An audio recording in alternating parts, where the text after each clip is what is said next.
Hi, I'm Shreya Saran. Kerala's Wayanad area is hit by devastating landslides, resulting in loss of lives and livelihood. Kerala needs your help right now. Let's join NDTV initiative. Come, donate. Let's rebuild Wayanad.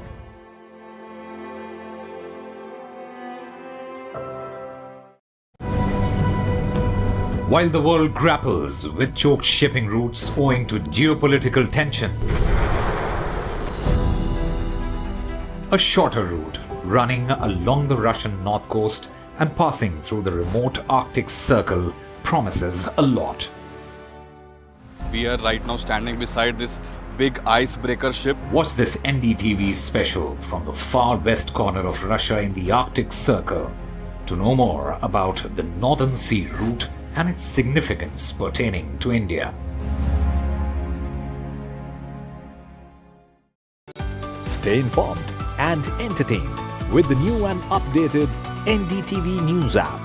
You can watch all our channels live, listen to podcasts, read breaking and exclusive news from around the world and more. Download the NDTV app today and get access to the best journalism and storytelling on your smartphone or tablet. The NDTV app. News that matters to you.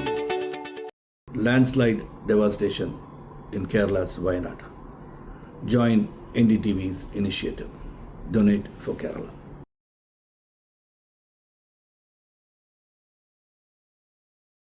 New day, new show, a new experience. Start your day with the news, not views. We bring you stories that matter. And impact your life. News that informs and keeps you ahead.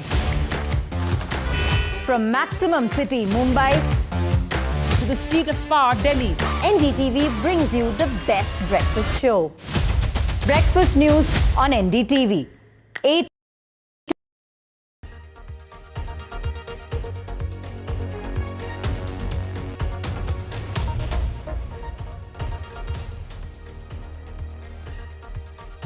You are watching The World 24/7 on the NDTV network. I'm Parmeshwar Baba. We've got an action-packed bulletin lined up for you. Let's begin with the top stories you need to know.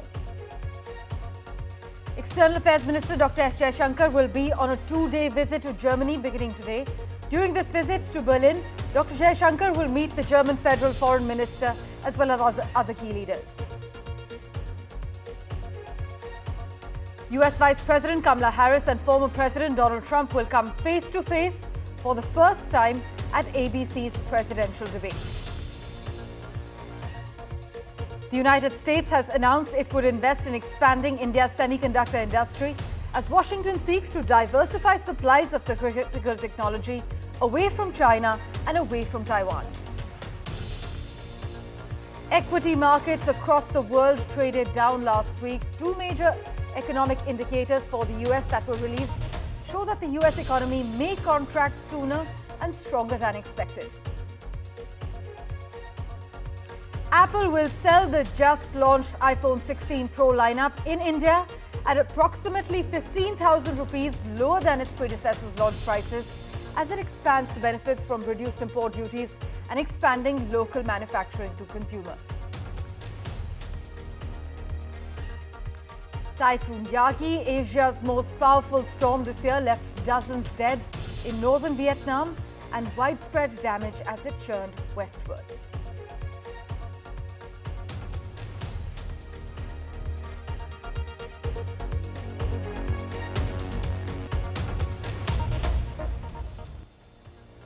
Our big focus, well, from Riyadh, Dr. Jaishankar is travelling to Germany where he will meet the German Foreign Minister as well as the leadership and other ministers from the German government in order to review bilateral relations.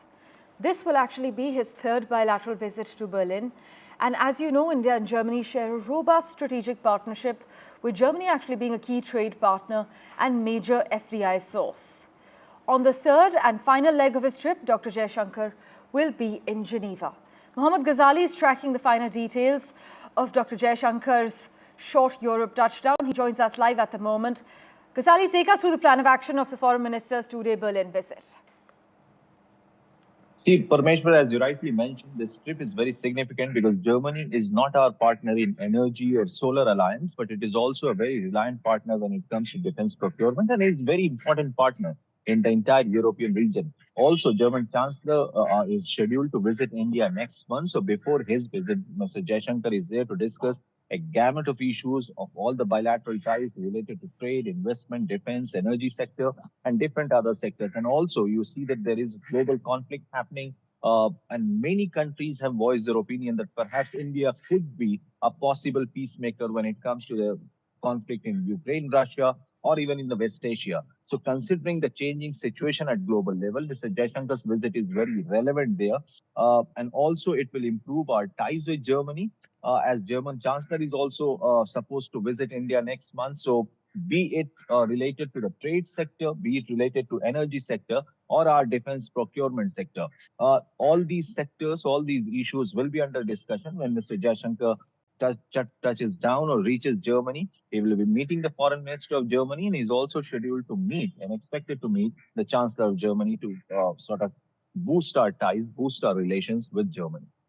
Right, Ghazali, thanks so much for joining us with that crucial update. We will, of course, revert to you for regular updates during Dr. Jaishankar's two-day visit to Berlin. We also have with us, for further clarity, former Ambassador D.P. Srivastav. Thank you so much, sir, for joining us on the World 24/7. Now, in terms of challenges, sir, Germany has been particularly skeptical about India's trade liberalization measures, essentially batting for more liberal labor regulations. What do you think are some of the challenges in our relationship that are likely to come up during Dr. Jaishankar's touchdown and likely to be addressed as well? I think the most important thing for us is to recognize that both India and Germany have their own trajectories. There's a convergence, and the convergence is there in terms of technology partnership, in terms of markets, but you cannot ignore the domestic dynamics. So labor relations or labor regulations, this directly impinges on domestic politics. There is very little leeway here. But what can be changed is facilitation in terms of establishing new business, repatriating the profits. Germany is the largest investor in India with total investment of 14 billion. And some of the flagship investments are, Siemens. BHEL, Siemens has a 6 decades partnership with BHEL for turbine manufacture. Then you have Mercedes, you have Volkswagen, and incidentally, Volkswagen also owns Skoda. So it's an impressive partnership, but there's much potential for growth. If you compare German investment in India with German investment in China, there's a huge difference. So we need to do a lot more work. And I think Germany also realizes that India represents a way forward if they want to de-risk their excessive reliance on Chinese market. And this provides the context for exploring avenues for more cooperation between the two countries. Well, India and Germany are key trade partners, and Germany is a major FDI source. It's no surprise. But, sir, does the new coalition government that's formed in Germany, do you think it offers an opportunity for India to strengthen the strategic partnership between our two nations? What do you believe is the scope of cooperation? Well, we do not, I'm an ex-diplomat, so old habits die hard. We do not comment on internal changes, but this will not impact on Germany's stance towards India. Right. It is preoccupied, of course, with the events nearer home, particularly Ukraine. And now that there's the migration issue has come to the fore, but Europe has also moved closer to United States. So these domestic and external developments limit Germany's margin of maneuver. But still, India represents a middle way where they can talk to us, and there's a lot in common between Indian positions from areas ranging from Gaza to Right. to Far East to China.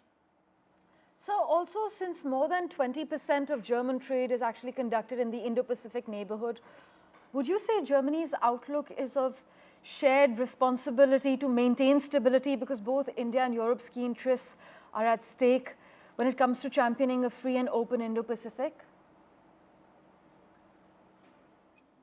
Well, we have to recognize that China continues to be one of the largest markets for German exports. Yes. And despite the caution voiced by German government, recently the German auto industry doubled up on its investments in China. So that is a boundary condition which we cannot ignore.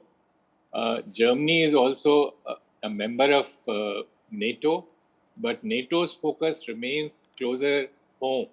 So Indo-Pacific is a region where India has a role, and India has partnership with countries like US, yes, Japan, and Australia. Germany could play a supporting role, but this will be limited by its continued focus on China. Well, thank you so much, sir, for joining us on The World 24/7. Always a pleasure to hear your perspective. With that, let's turn our attention to the other big story we're tracking. Well, just under 2 weeks before Prime Minister Modi's upcoming visit to the United States, Washington has announced a new partnership with India aimed at enhancing semiconductor supply chains. Now, this initiative will include a thorough evaluation of India's semiconductor sector, focusing on its existing infrastructure, regulatory environment, workforce, as well as the future needs. But the findings from this assessment will help actually guide potential joint efforts to bolster this vital industry. But this announcement follows India's recent semiconductor ecosystem partnership with Singapore, which was formalized during Mr. Modi's visit there last week. But our Prime Minister is scheduled to travel to the United States from the 21st until the 24th of this month for the Quad Leaders Summit, the Summit of the Future, and a diaspora event in the US as well. And in staying with an update from the United States, well, Vice President Kamala Harris and former US President Donald Trump are engaged in final preparations for their high-stakes debate in Philadelphia. The debate is taking place as recent polls suggest Harris's surge in public opinion may have plateaued.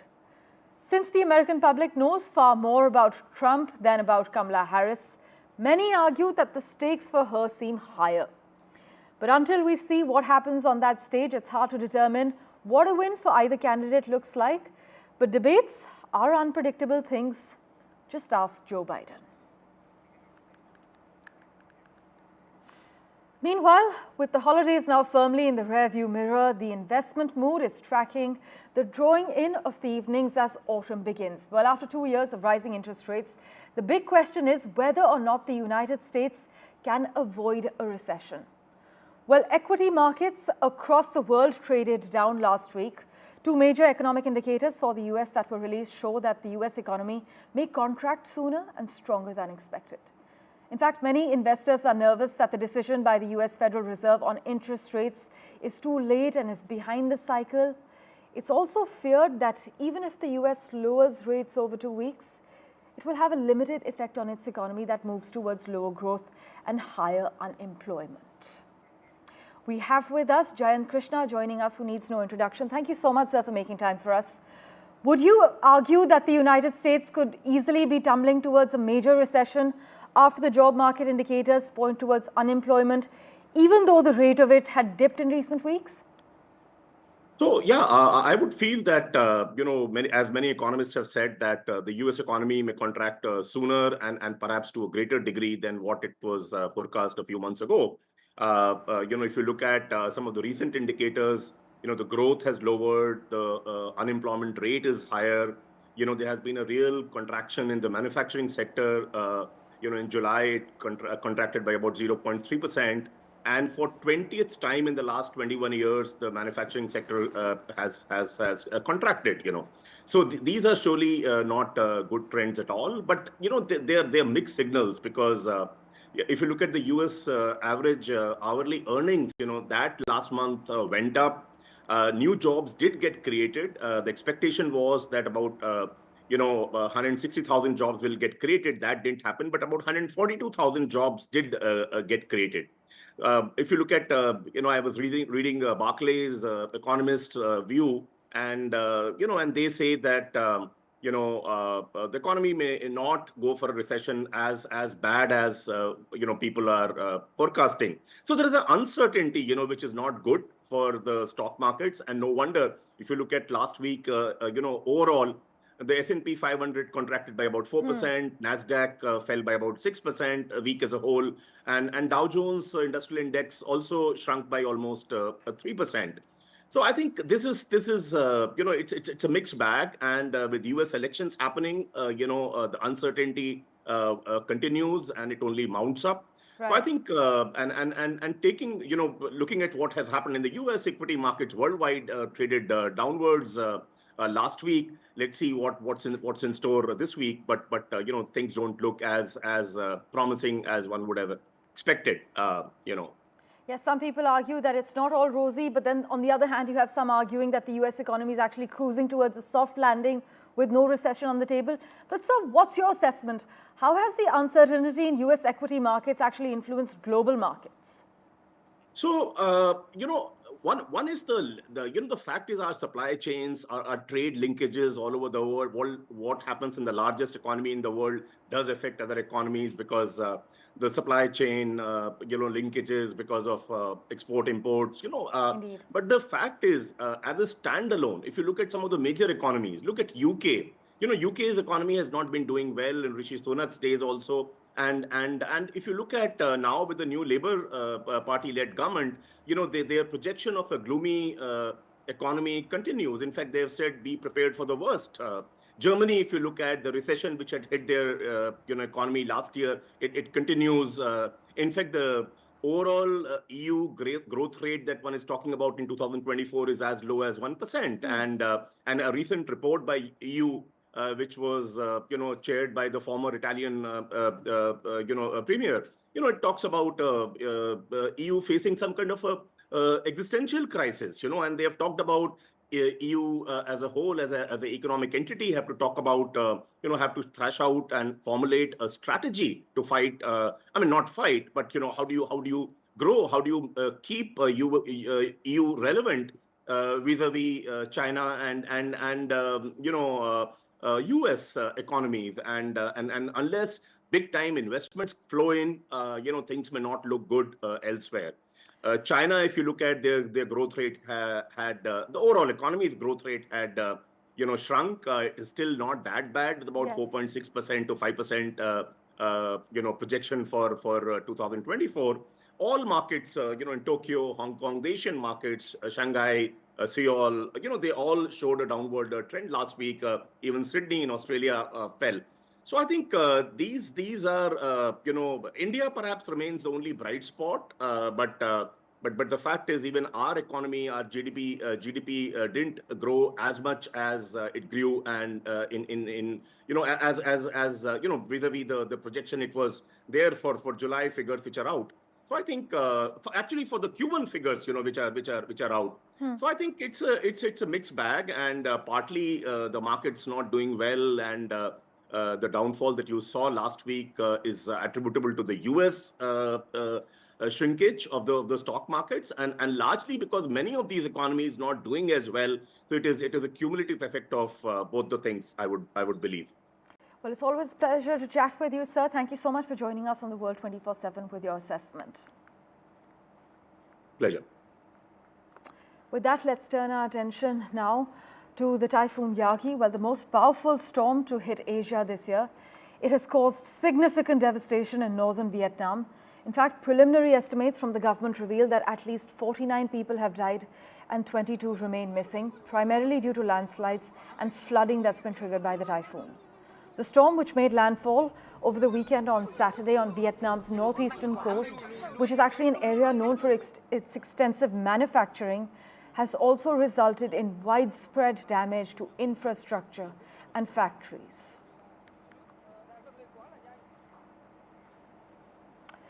And fast-moving wildfires in other news in California and Nevada has left tens of thousands of people under mandatory evacuation orders.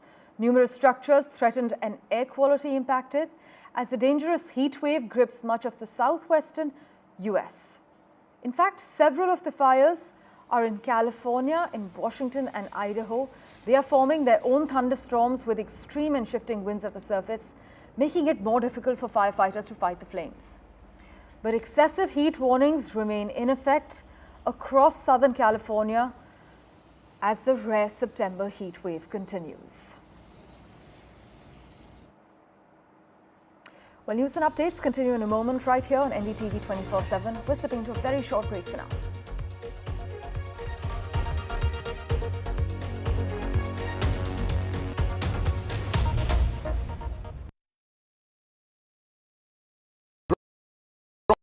Hi, I'm Shreya Saran. Kerala's Wayanad area is hit by devastating landslides, resulting in loss of lives and livelihood. Kerala needs your help right now. Let's join NDTV initiative. Come, donate. Let's rebuild Wayanad.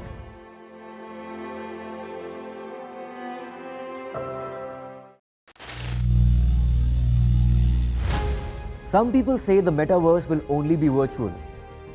One day this lecture hall will be made of code, and driverless cars would be trapped in intersections.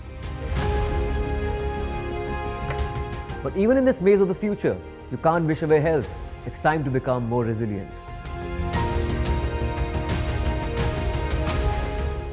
10 years of Banega Swasth India, we have grown and achieved so many milestones.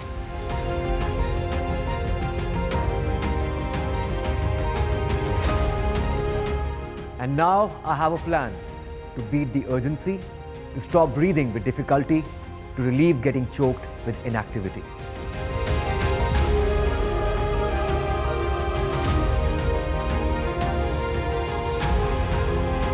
Energize our government, our environment, our society, and ourselves. Everyone, everywhere, every day.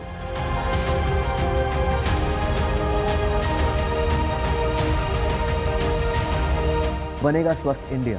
One world hygiene. While the world grapples with choked shipping routes owing to geopolitical tensions,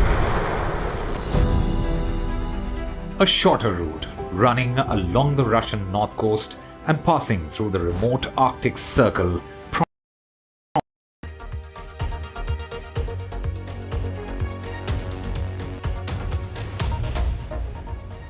Welcome back. Catherine, the Princess of Wales, announced that she had completed chemotherapy for her cancer, lifting a cloud from the British royal family after an anguished period in which she and her father-in-law, King Charles III, had both been stricken with serious illness. But this videotaped announcement was highly personal, offering home movie-style glimpses of her with her husband and their 3 children.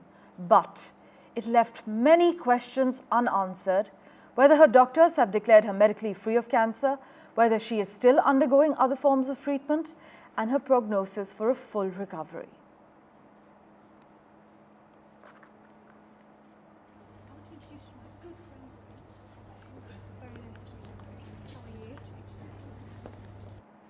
In other crucial news, Israeli missile strikes in central Syria have resulted in at least 25 deaths and dozens of injuries, according to the Syrian health minister.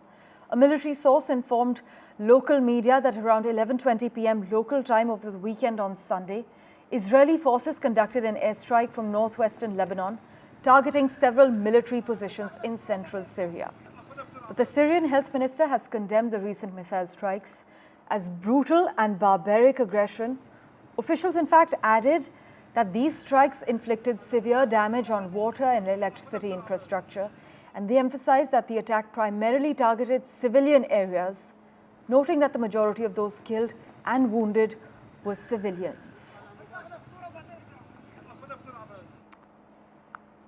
And American actor James Earl Jones, best known for being the voices of the Star Wars villain Darth Vader, has died aged 93. He actually died early on Monday morning, surrounded by his family. And as you know, Jones starred in dozens of films, including Field of Dreams, Coming to America, Conan the Barbarian, and The Lion King. But he was best known for giving the Star Wars supervillain Darth Vader his distinctive, gravelly voice. Let's get your tech update now. Apple's biggest event of the year arrived, and with it, the iPhone 16 lineup and a slew of AI-related updates for iOS 18. Apple Intelligence was the star of the Apple event this year, and Apple's lineup of announcements echoed many of the anticipated hardware reveals, including the new iPhone 16, AirPods 4, the Apple Watch Series 10, and more. Now, whether Monday's reveals end up inspiring or delaying a super cycle of customers adopting the new iPhone 16 lineup remains to be seen, but Apple's focus on artificial intelligence as a core part of its sales pitch moving forward is now clearer than before.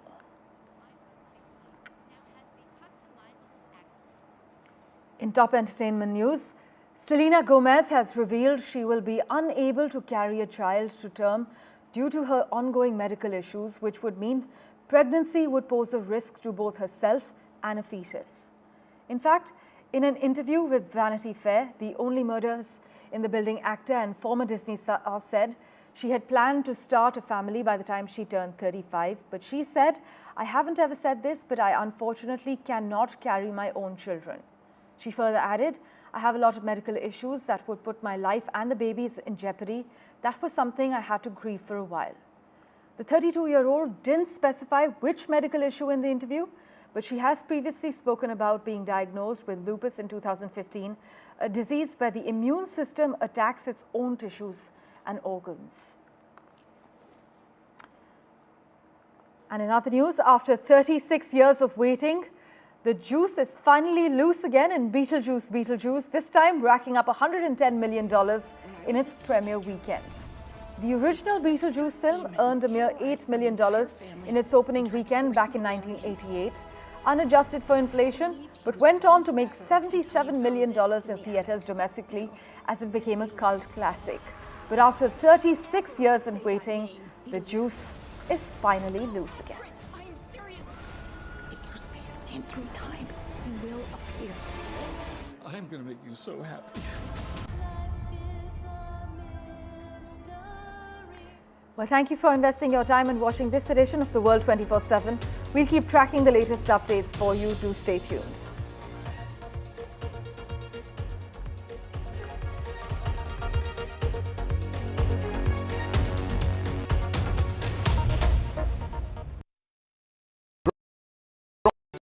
Stay informed and entertained with the new and updated NDTV News app.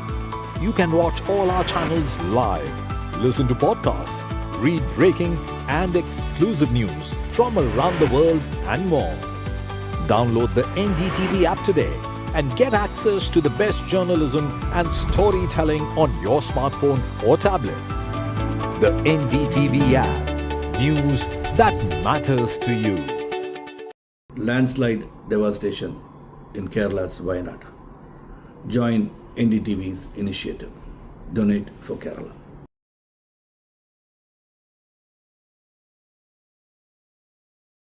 New day, new show, a new experience.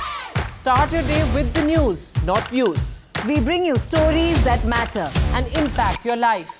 News that informs and keeps you ahead. From Maximum City, Mumbai, to the seat of power, Delhi, NDTV brings you the best breakfast show. Breakfast news on NDTV, 8 a.m. every day. Hi, I'm Shreya Saran. Kerala's Wayanad area is hit by devastating landslides, resulting in loss of lives and livelihood. Kerala needs your help right now. Let's join NDTV initiative. Come, donate. Let's rebuild Wayanad.